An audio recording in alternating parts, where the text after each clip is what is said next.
The CEO had too much to drink at a business dinner, so I took him home and dropped him on the couch.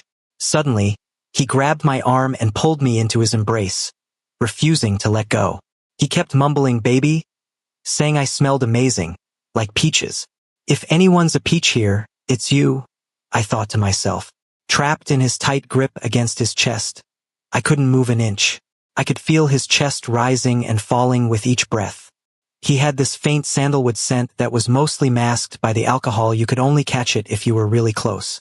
"Boss, maybe you should take a shower? The alcohol smell is pretty strong," I suggested carefully, tilting my head up.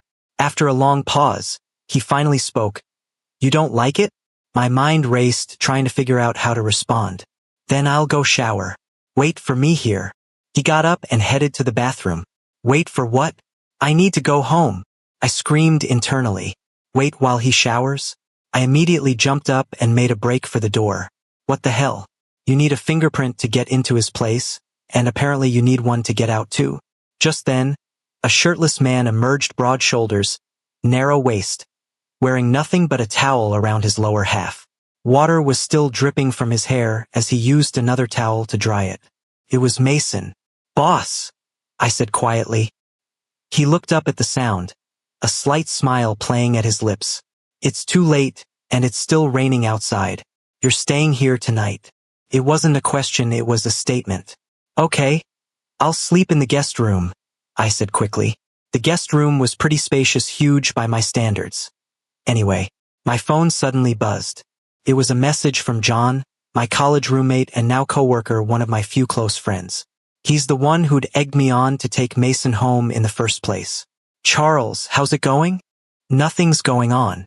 I'm at the boss's place," I replied quickly. "Sleeping." "Wait, you're actually sleeping at your boss's place?" I checked the time, 1:40 a.m., but I wasn't tired at all. Lying in this unfamiliar bed, I kept wondering what Mason was really after. He was such a strange person, and he looked so familiar, like I'd seen him somewhere before, but I couldn't place it. Eventually drowsiness crept in, and I drifted off to sleep. The next day was the weekend. Without my alarm, I slept until 10 at the boss's place.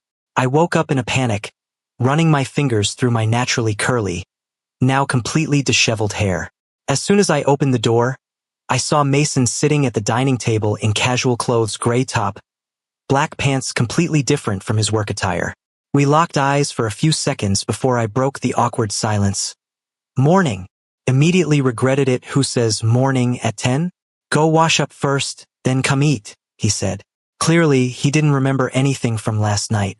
The table had a proper spread, 3 dishes and a soup, all looking incredibly appetizing. "Did you make all this?" "Not your housekeeper," I asked in surprise. He replied simply. We ate in silence. The atmosphere was kind of awkward. I served myself a bowl of corn and pork rib soup. "Did I do anything inappropriate last night?" he suddenly asked. I blinked. "No, you didn't do anything inappropriate. But maybe drink a little less next time." "Okay, whatever you say," he agreed quickly. That meal was exhausting. When I got home, I posted online asking people what they thought my boss's behavior meant. Monday at work, I was processing files when Mary came over. "Charles, go give Mr. Mason your work report." I knocked on the door. A low voice came from inside. "Come in." I took a deep breath and entered the office. "Mr. Mason, last week's work summary." Instead of keeping his head down working like usual, he stared right at me, making me feel guilty. I swallowed and continued. "There's also a multinational company meeting." "When?" he interrupted. "Tonight at 7. He went quiet for a moment, typed something on his keyboard, then turned to me. "You'll stay and keep me company." I thought I'd misheard. "Do you have plans tonight?" he asked, expressionless. "No. Your salary for this month will be doubled," he said. "Whether you agree or not, you're doing it." I ended up giving him a little fist pump gesture and backing out. Mason looked down with a small smile, saying softly, "This little guy." After work that evening, everyone had left. I glanced toward Mason's office. He seemed like he hadn't come out since this morning. Suddenly, the entire office went pitch black. "What's going on?" I jumped, quickly pulling out my phone and turning on the flashlight. I walked to Mason's office door and knocked. No response. I pushed the door open, complete darkness inside. Mr. Mason? Mason, I called out tentatively. I'm here. A trembling voice answered. I followed the sound and found Mason curled up under his desk, a version of him I'd never seen before. I didn't know what was wrong, so I crouched down too, gently patting his shoulder. Don't be scared. I later learned he'd been traumatized as a child and was afraid of the dark. He suddenly stood up and hugged me, his breathing hitting my neck. I didn't dare move, just gently patted his back. Don't be scared. Don't be scared. I don't know how long we stayed like that. My legs went numb. He seemed to notice my discomfort and slowly loosened his grip. I'm sorry. Are you okay now? I noticed cold sweat still on his forehead. He gave a soft hum. Later he said he wanted to take me somewhere. I agreed. Sitting in the car, neither of us spoke. I was curious where he was taking me, but felt like I didn't have the right to ask. What were we anyway, colleagues or friends? Chapter 2. I joined this company right after college graduation, and everything went smoothly. Mason wasn't originally the boss though. About 2 weeks after I started, there was a sudden change in leadership. My coworkers all said Mr. Mason had been doing really well overseas, and no one knew why he suddenly came back. Why did you join Hongsheng? Mason asked out of nowhere. I liked it. That was the honest truth. He gave a soft laugh. Are you afraid of the dark? I asked cautiously. He didn't dodge the question. Yeah. Something from when I was a kid. He took me to an outdoor restaurant with sparkling lights and the gentle sound of drums. It looked like he'd reserved the table in advance. How did you know I'm allergic to peanuts? I couldn't help asking after the waiter left. John told me, he replied, his expression neutral. That guy tells you everything? I muttered under my breath. What was that? Nothing. This food is really good. I quickly changed the subject. Boss, are you going to dock this meal from my paycheck? I asked, setting down my fork. Is it weird for a boss to take an employee to dinner? He took a sip of wine, his brow furrowing slightly like he was thinking about something. I noticed he always did that when he was deep in thought. I need you there when I need a hug, he said suddenly. Seeming to sense my hesitation, he added, 10 times. This meal for 10 hugs sound fair? That one earlier doesn't count, so buy 10 get 1 free. Thanks, boss. Call me Mason, he said. Can't do that, you're still technically my boss. He smiled, a rare sight. I was before and I still am now. A breeze ruffled my curly hair. As I reached up to fix it, I noticed an intense gaze from across the table. The whole dinner felt surreal, and so did that agreement about 10 hugs. So what did you used to do when you were afraid of the dark? I asked carefully. Curled up, he answered simply. Like you did at the office earlier? Yeah. Making yourself small makes it less scary. He looked at me, his eyes intense. You know, before I met you, I always got through it alone. I was stunned, not knowing what to say. But now it's different. He took my hand. Now I have you. My heart suddenly raced, my cheeks burning. This man always knew how to say things that made my heart skip a beat. Can we start counting those 10 hugs now? He asked softly, hope in his eyes. I nodded, and he gently pulled me into his arms. This time, there was no fear, just warmth and comfort. After dinner, he drove me home. The AC was set to just the right temperature, making everything feel comfortable, sweeping away the stuffiness. Thank you for driving me home, Mr. Mason, I said, getting ready to step out. He acknowledged. I hurried home and took a shower. When I picked up my phone, I was shocked to see the post I'd made earlier had hundreds of replies. I came running at the scent of this tea. You're one lucky guy. Updates. We need updates. That night, I had an embarrassing dream, an intimate encounter with my boss, no less. His lips moved from my forehead slowly to my nose, then my cheeks, finally landing on my lips, soft and warm. I didn't push him away, and even when I woke up, my body felt strange, and I rushed to take another shower. Can't believe I had that kind of dream, and with my boss. I muttered to myself in the mirror, my face still flushed. I rushed to the office and barely made it on time. Thank God I'm not late or they'd dock my pay again. I breathed a sigh of relief. Oh my God. Finally. I've been freaking out. John rushed over anxiously. What's wrong? I asked. What's wrong? It's our team's turn to present to the whole company this week. John was practically stomping with anxiety. Our company was divided into departments, and each department into teams. Every team had to give a work summary presentation to all employees during their assigned week. I'd completely forgotten about this important event. I called you like 5 times, you didn't pick up. Was your phone dead? John asked. I checked my phone, sure enough, it was off. Grabbing my flash drive, I rushed toward the conference room. Seeing Mason's seat still empty, I felt relieved. As long as I wasn't later than the boss, it didn't count as being late. A moment later, Mason strode in on his long legs. He wore a sharp suit, his deep-set eyes, prominent nose, and those sensual lips making it hard not to stare. He seemed to notice me looking and glanced my way. Instantly, the dream flashed through my mind, my face burning up as I quickly looked down. Charles, what's wrong? Your face is so red, Mary asked with concern. Nothing, just a bit warm, I stammered. Warm? Mary looked at the AC, confused. Hasn't the air conditioning been on this whole time? I fell into awkward silence, just hoping to forget that ridiculous dream as quickly as possible. What's wrong? Not feeling well. Mason suddenly leaned down, forcing me to meet his eyes. I quickly turned my head, but couldn't stop the images from the dream from flooding back. Throughout the entire meeting, my face stayed as red as a ripe tomato. I'm a grown man, why am I having dreams like that? And about my male boss? I kept repeating in my head. I avoided eye contact with Mason as much as possible, finished my presentation, and immediately returned to my seat, throwing myself into work to try to forget about the evening's cocktail party. Suddenly, my phone buzzed a message from Mason. Will you come with me to the cocktail party tonight? I looked up in a panic, right into Mason's gaze. That's when I realized my workstation had a direct line of sight to his office. Yes, sure. I'll change clothes after work, I replied. He responded almost instantly. Good. Wait for me after work.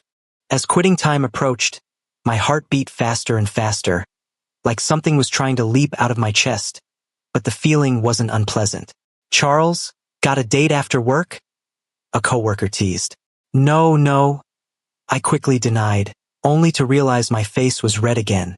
I rushed to the bathroom to splash water on my face, then stood by the AC vent for a while until my color returned to normal. When I got into Mason's car, he noticed my damp hair. Why's your hair wet? Probably just too hot outside. Must have sweated. I made up an excuse, it was actually from washing my face. Mason didn't say more, just lowered the AC a few degrees. Where are we going to change? I asked. You'll see when we get there.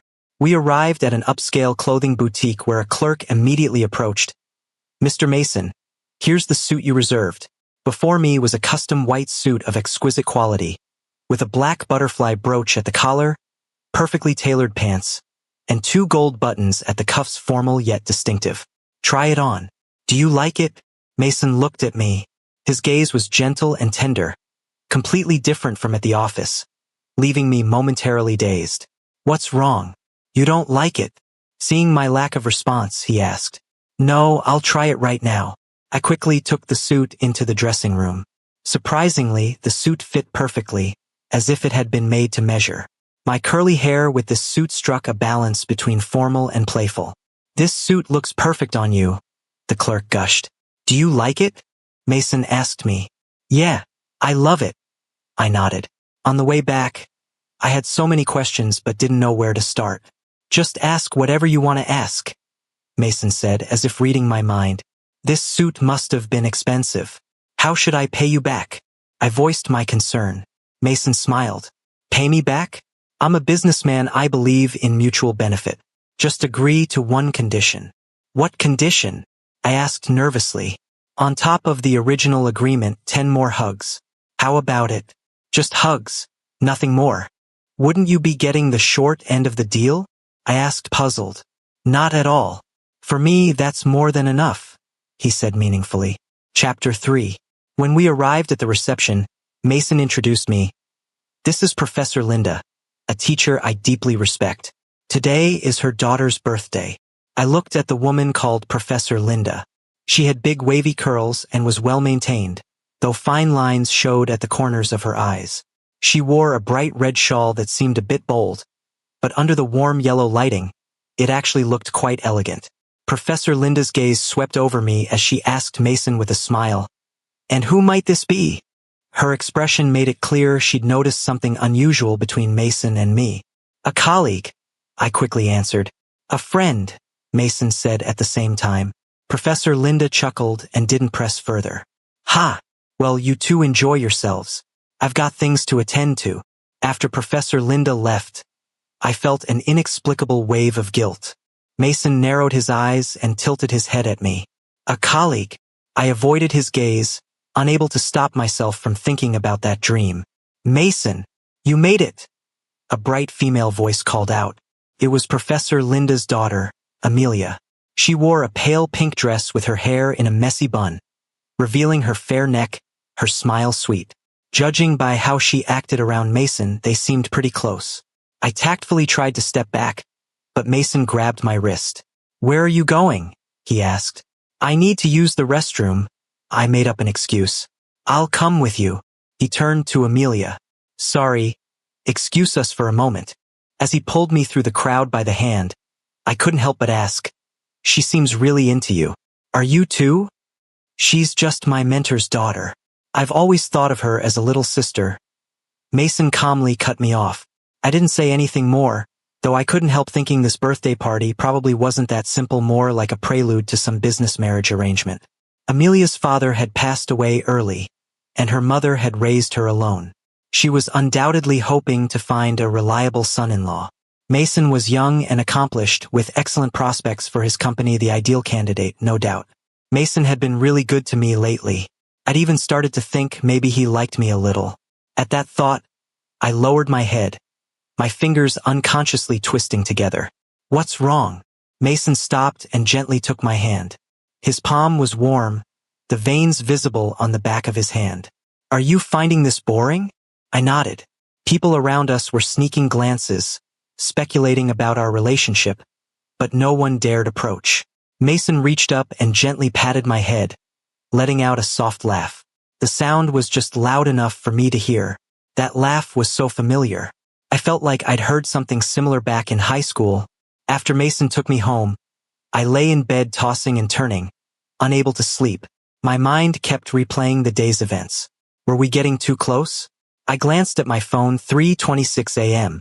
I'd never stayed up this late before, and it was all because of my boss. Unbelievable. I got up to take a shower. When I came out, a chill hit me. Early fall had come so quickly. The next day when I woke up, I'd successfully caught a cold. I called HR to request sick leave. While I was still groggy, my phone rang again. My head hurt even worse. I answered, and a familiar voice came through. "Why'd you take the day off? Are you sick?" Hearing Mason's voice seemed to ease my headache a bit. Just as I was about to speak, he said, "I'm at your door. Mind letting me in?" I let him inside. The man at my door wore a full suit that emphasized his broad shoulders and narrow waist, his deep-set eyes particularly striking. "Why are you just standing there?" He set his things on the table and reached up to feel my forehead. In that moment, I could hear my own heartbeat, like a stone had been dropped into a still lake, ripples spreading outward in circles. "You're definitely running a fever. Your face is really red too," he said. I quickly batted his hand away. "I need to use the bathroom." Then I rushed into the restroom without looking back, closed the door, and leaned against it, letting out a deep sigh. Mason's kindness toward me had crossed the line between boss and employee. And that line about "don't be afraid of me, okay? I want to be good to you," what did that even mean? Did he like me too? I quickly dismissed the thought. He was a billionaire CEO, why would he be interested in me? I steeled myself and walked back out. Mason said, "You're finally out. I was starting to think you'd passed out in there from the fever." I glanced at him without responding. "I brought you congee and medicine. Eat it while it's hot, and take the medicine according to the instructions." He handed everything to me. Then he apologized. "I'm sorry. I shouldn't have taken you to that dinner. That's why you caught cold." "No, I caught cold on my own," I quickly explained. "You should get back to the office. You're so busy." "All right. Remember to take your medicine." I will. But he still stood there, not moving. Just as I was puzzling over this, he opened his arms and pulled me into a hug. Resting against his shoulder, breathing in that familiar woody scent, I felt unusually safe. He smiled at me, then turned and left. After finishing the congee, I realized it tasted better than any I'd had before. I'm losing it, I told myself. After taking the medicine, I lay in bed, my mind full of questions. Why was he so good to me? What did I have that was worth his kindness? As I wondered, my eyelids grew heavy, and before I knew it, I drifted off to sleep. When I woke again, it was completely dark outside. My throat was dry but felt much better. The cold must have mostly cleared up. I checked my phone and found several messages from Mason. How are you feeling? Any better? 1 hour ago. Did you fall asleep?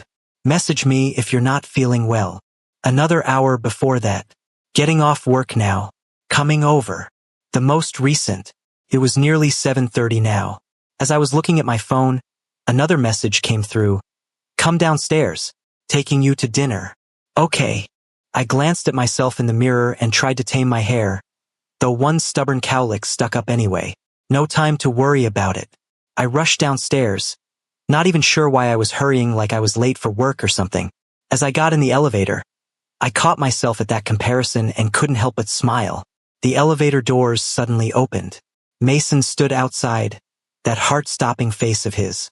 Still spacing out? Let's go. I snapped back to reality and followed him to his car. The dinner was relaxed, but I kept feeling like his kindness toward me defied all logic. Let's take a trip, Mason said, looking down at me. Okay, I blurted out, then followed up with, why are you so good to me? Taking me to dinner, taking care of me. He smiled. It was a beautiful smile. That's all it takes to make you happy. The early autumn breeze blew past, not cold at all. Instead, it stirred my hair and stirred something in my heart. Charles. He suddenly stopped walking, his Adam's apple bobbing twice. Chapter 4. My phone suddenly rang, interrupting him. Mason picked up, his expression instantly turning serious. Okay. I got it. I'll be right there. What's wrong? I asked. Sorry, my dad collapsed at home. He's at the hospital now. Then get to the hospital, quick. What about you?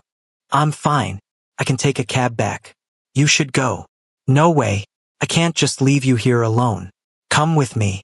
And just like that, I found myself at the hospital in a daze. Robert, what happened? How did this come on so suddenly? Mason asked. He's been taking his medication on schedule, but today when he got up from the couch, he just collapsed. I called 911 right away. Robert had been with Mason's family for years, managing everything big and small around the house. How's my dad doing? He's okay. Should be able to go home tomorrow. I sat down on a chair in the hallway, and Mason settled in next to me. I don't know how much time passed before he suddenly spoke. My mom died when I was 10. She basically killed herself with her own choices. He seemed uncomfortable sitting up, shifting around restlessly. I gently guided his head to rest on my shoulder. He tensed at first, then slowly relaxed. They were happy before they got married, living a simple, quiet life. Then I came along and my mom started gambling. Started with a few dozen yuan, then hundreds, then thousands. Eventually she lost 20 or 30,000. My dad was furious when he found out, but he still paid off her debts. She promised him she'd never gamble again, and he believed her. Hengxing was just getting started back then, and my dad was crazy busy, hardly ever home. By the time I started elementary school, every time I came home there'd be mahjong tables set up and a bunch of people smoking up the place. Beer bottles and cigarette butts all over the floor, the whole house reeking of smoke. It was awful. I remember this one time I was starving, crying, I was so hungry. My mom thought I was too noisy, so she locked me in the bathroom. I was pounding on the door, crying, saying, let me out, Mom. It's so dark in here. I'm scared. But she didn't care at all. His body was trembling as he spoke. I squeezed his hand tight. Then one day my dad came home and he was livid. He found me in the bathroom, scooped me up, and rushed me to the hospital. The doctor said I had a fever of 104 degrees and chewed him out for being such a negligent parent. After that, we moved, left that nightmare of a place behind. But then that woman demanded my dad give her 500,000 yuan before she'd agree to a divorce. My dad agreed, but he couldn't come up with that much money right away. He said he'd pay her in 2 weeks. But 2 weeks later, what we got instead was news of her death. Some loan sharks beat her to death. After hearing Mason's story, my heart just ached for him. How did he even survive all those years? It's all in the past now, I said. Charles. He stood up, his hands on my shoulders, making me look at him. I like you. Will you be with me? His voice trembled, his eyes slightly red. I froze. All the sounds around us seemed to disappear, and all I could hear was my own heartbeat. I hadn't expected him to confess at all. I didn't know what to say. He seemed to misread my silence, pulling back his hands. I'm sorry. I scared you, didn't I? Why did I have to confess now? At a hospital, at my most pathetic moment. No. I quickly interrupted him. Just give me a second, I was about to say yes. He froze, then broke into a smile. Let me drive you home. We didn't speak the whole way. After the car stopped, I said, well, I'm heading up. Yeah. Sorry about today. You already apologized. I got out and ran upstairs. After my shower, lying in bed, I tossed and turned. Mason's car was still parked downstairs, not moving. I don't know how long it was before he finally drove away. The next day, I got a message from Mason. Get some rest. Good night. Apparently he'd seen my message after he got home last night. My thoughts drifted back to high school. In the nurse's office, the nurse asked anxiously, Is it your eye? Does it hurt? Can you still see? A crowd of classmates had gathered around, all talking over each other. I could hear the guilt and fear in their voices, even though I couldn't see their faces. Actually, nurse, I think my arm hurts worse. Those guys were pulling me around. Where? Move your hand so I can see. After examining me, the nurse breathed a sigh of relief. Thank goodness the wound is right on your eyebrow, didn't hit your eye, but it was close. Very dangerous. The nurse patched me up, and I sat on the cot to rest. Anyone here? Came a deep, pleasant male voice. Hold on a sec. The nurse turned to me, then looked up at the boy who just walked in. Here for the herbal medicine? Yeah, here's the slip. I shifted slightly, and a sharp pain shot through my eyebrow. I couldn't help but close my eyes. The boy studied me for a few moments while my eyes were closed, took his medicine, glanced at me once more, and left. I had no idea any of this was happening at the time. After that, I became one eye. Though not completely, I could still make out some things through the small gap in the gauze. I'm so sorry, really. I'm so sorry. One of the guys kept apologizing. I'd heard this speech so many times already. Eventually, we ended up in the dean's office. The group of boys was there too, all standing in a line, heads down, looking exactly like kids who knew they'd screwed up. I sat on the couch watching their backs. Good thing I wasn't nearsighted, seeing with just my left eye was a strain, but manageable. Suddenly there was a loud bang. The others didn't react much, but it scared the hell out of me. How many times have I told you? Don't pick up construction stones and throw them around. You're high schoolers, not elementary school kids. Even kindergartners know better than this. The dean paused his classic move. Who threw it? Step forward. He picked up his thermos and took a sip of his strong tea. A boy in a red shirt stepped out. Of course it's you, making this kind of childish mistake again. Come on. Walk me through exactly how you threw it. I was trying to throw it forward, but when I lifted my arm I didn't have a good grip, so it went backwards instead and accidentally hit the student. His voice got quieter and quieter until it was barely audible. I smiled bitterly to myself. Typical hot-blooded teenage boy, so much strength. He managed to nail my eyebrow from over 30 feet away. Lucky it only hit my eyebrow. If it had hit my eye, my life would have been over. Do you realize how dangerous and immature this behavior was? Exams are coming up, and you're not even worried.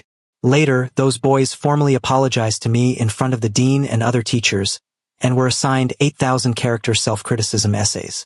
Now the whole school was going to know my name and what happened. It's not so bad. Actually, you look kind of cool like that, said the student who sat behind me, tilting his head to examine my one eye. Look, you look like Kaito Kid from Detective Conan. Even the eye covering is similar. Get yourself a white hat and a white cape and you'd look absolutely badass. This isn't a white eye patch, it's gauze, I said helplessly. My classmate looked at me with an expression that said, "You think I don't know that?" Everywhere I went, I could feel people staring. "Hey, you know who that is? That's Charles from class 3. That name sounds familiar." "Yeah, he's the guy who's always in the top 3 for exams. Now that you mention it, he is pretty cute. Really fair skin. What do you think, Mason?" A group of them were chattering away. Mason looked up almost involuntarily toward Charles, who was wearing his school jacket properly, a stretch of pale neck visible. Just then, I was carrying my lunch tray, walking toward Mason's group. "So skinny and so pale," Mason commented after glancing at Charles. "Actually, the wound wasn't that bad. After lunch, I got the bandage changed, and first period in the afternoon was gym class, so most people skipped their naps to go play on the field. The upside of being injured was getting out of running laps. I was secretly pleased about that. I looked up and saw a head poking out from a 4th-floor bathroom window. Black t-shirt, hands casually folded on the windowsill, looking in my direction. The distance was too far, and with only one good eye, I could only make out the general outline. But the person on the 4th floor could see me perfectly clearly. So fair. So good-looking. Mason leaned against the balcony railing, unable to take his eyes off me. Chapter 5. The next day at the office. "Charles, did you hear? Word is Mason's getting engaged to Amelia," my coworker whispered to me. "Yeah, I know. How'd you find out?" Wang Jie asked, surprised. "Saw it in the news. She's pretty good-looking," I said casually, though I was thinking, why would he confess to me if he's about to get married? I pounded away at my keyboard angrily, making enough noise that people from neighboring cubicles glanced over. Suddenly, a familiar scent wafted over. I knew it was Mason. "Need help with something?" Mason's breath tickled the back of my neck. I shot up from my seat. "I'm fine." I grabbed my cup and headed for the break room. I didn't know what happened after that, and I didn't want to know. Jerk. By the time work ended, aside from that morning encounter, I hadn't seen Mason all day. The moment I stepped out of the building, I spotted his car. I pretended not to notice and turned my head away. Mason got out of the car, dressed in a black trench coat over a gray shirt. Standing close to 6'3" with striking features, he was definitely eye-catching. No wonder all the women at the company liked him. Amelia too. They really did look perfect together. "Get in," he said. "No thanks. My ride's almost here." "Cancel it. I'm taking you somewhere."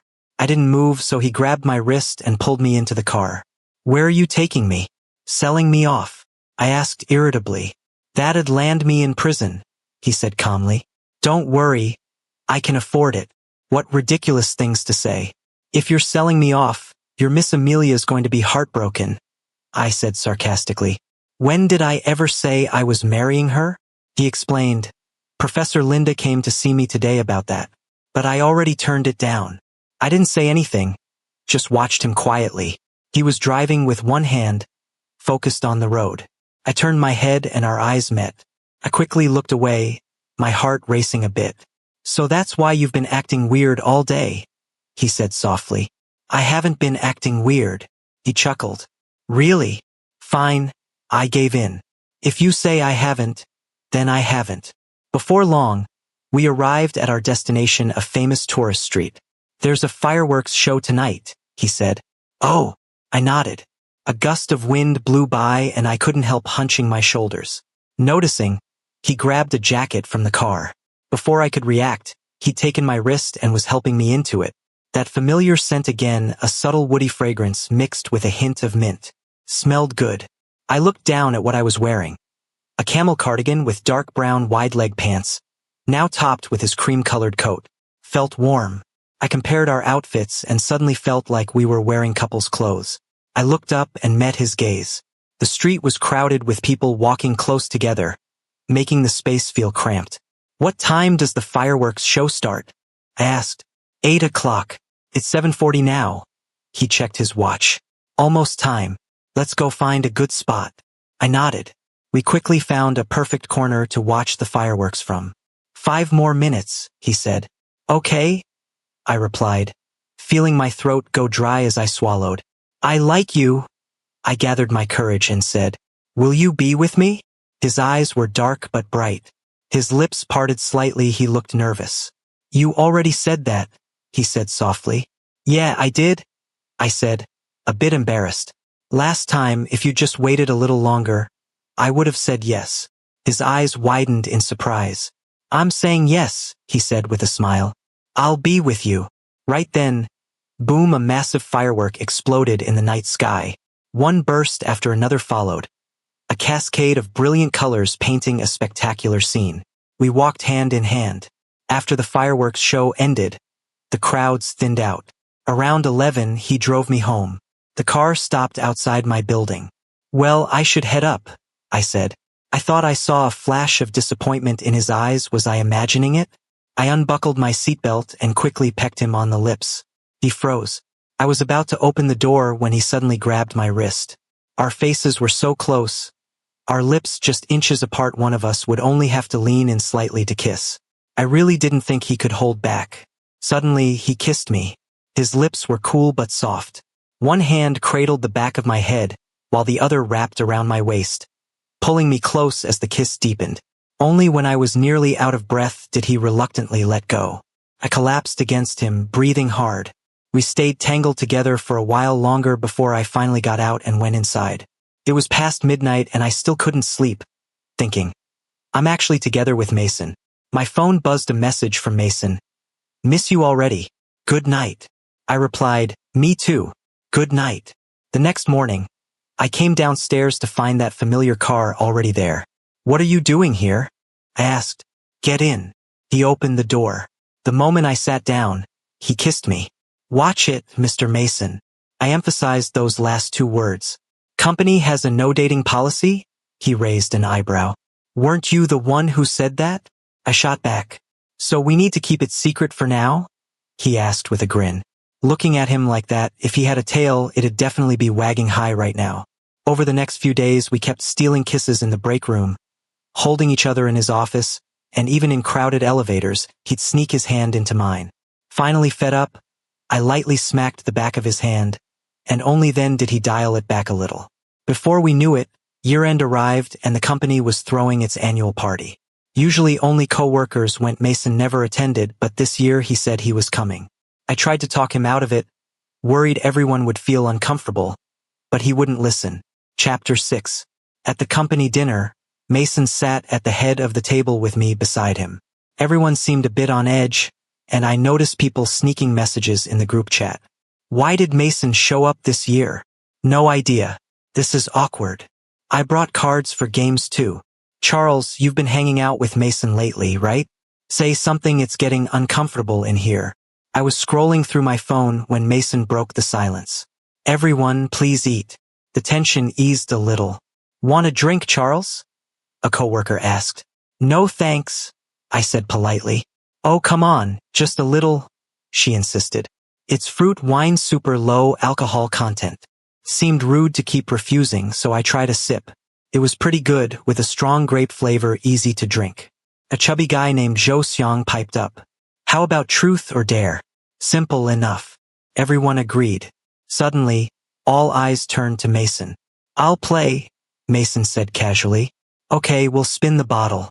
Whoever it points to gets a turn. First round, the bottle pointed at Olivia.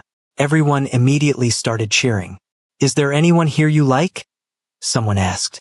Olivia's face and neck flushed red, and her eyes involuntarily darted toward Mason. I caught her glance and frowned slightly. Yes, Olivia said quietly, triggering an even louder uproar as everyone tried to guess who. Second round, the bottle pointed at Mason.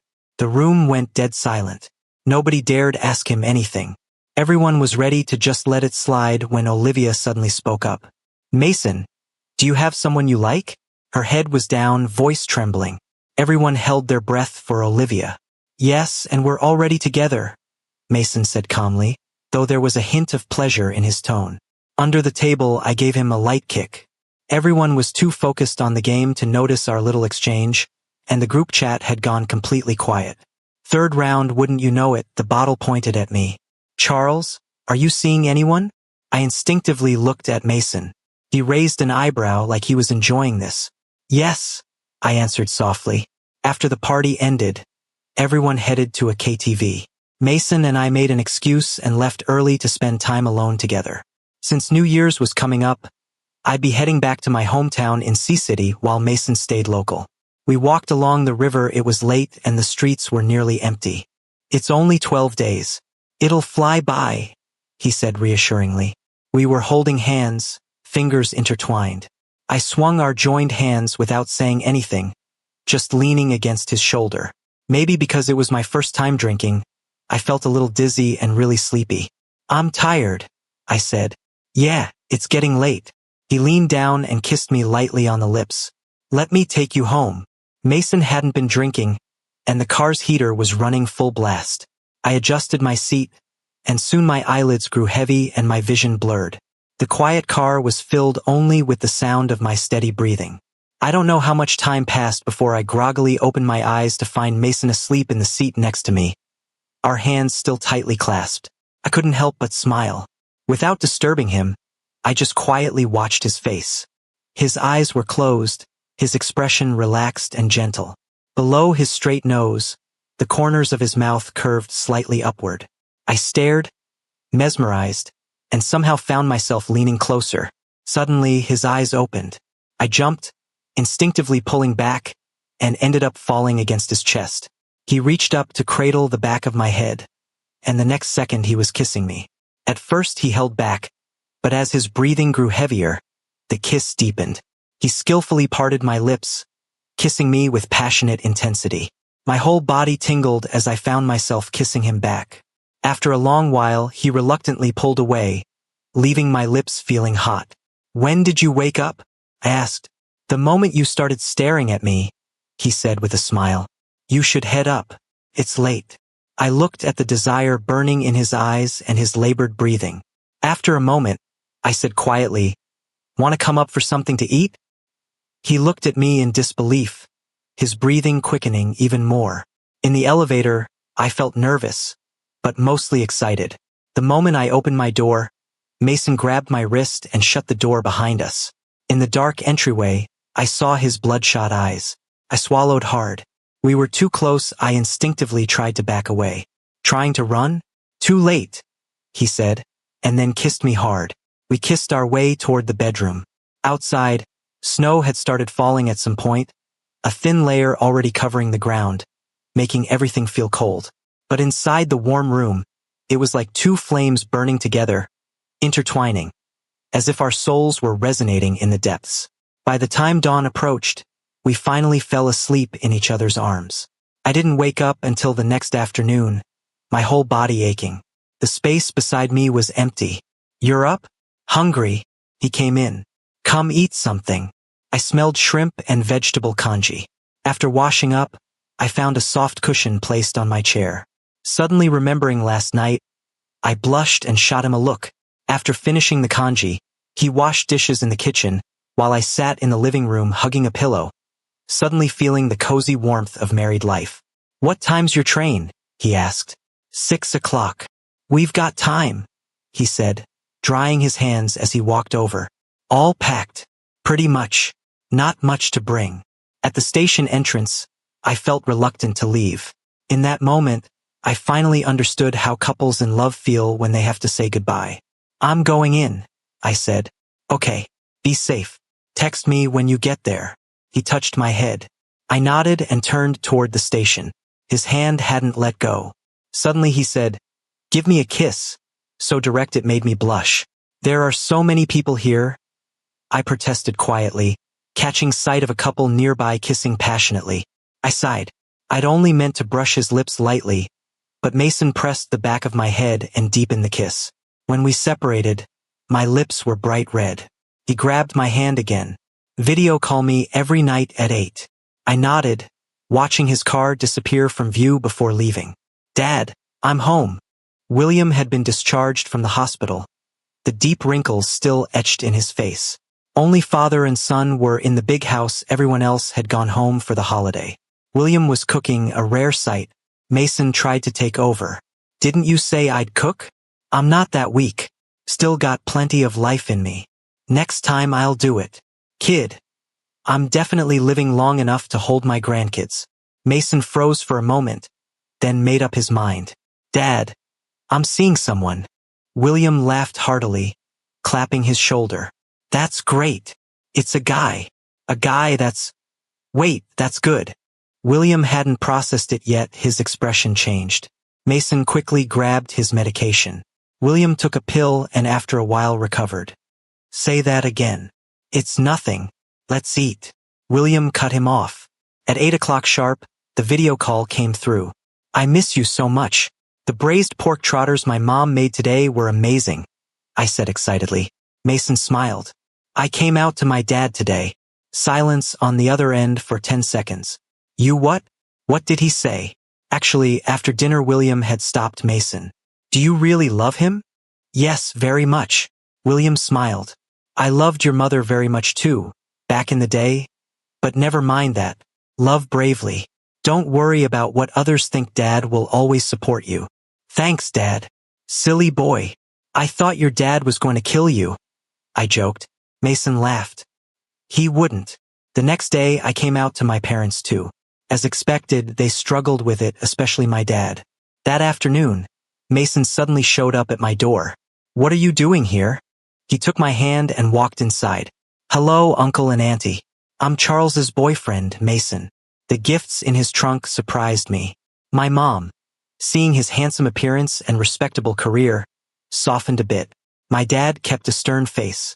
Good looks don't mean much. I don't approve. At the dinner table, my dad's face was flushed from drinking.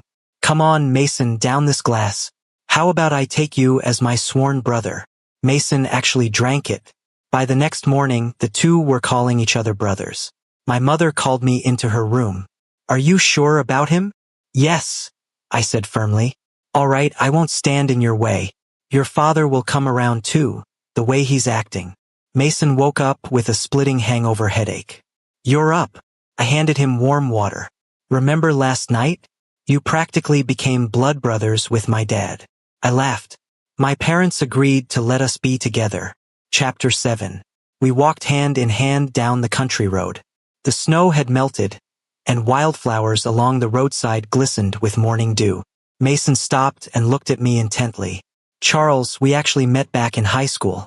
You were blindfolded at the time, so you definitely wouldn't remember me. I have no memory of it at all. That's because I transferred schools my sophomore year, and you were so focused on your studies back then. I was stunned. I came back to the country for you. When I saw photos from your company meetings, I moved my return up by a month. I've always liked you. I always will. He pulled out a ring box and dropped to one knee. Charles, will you marry me? I could see his eyes reddening with emotion.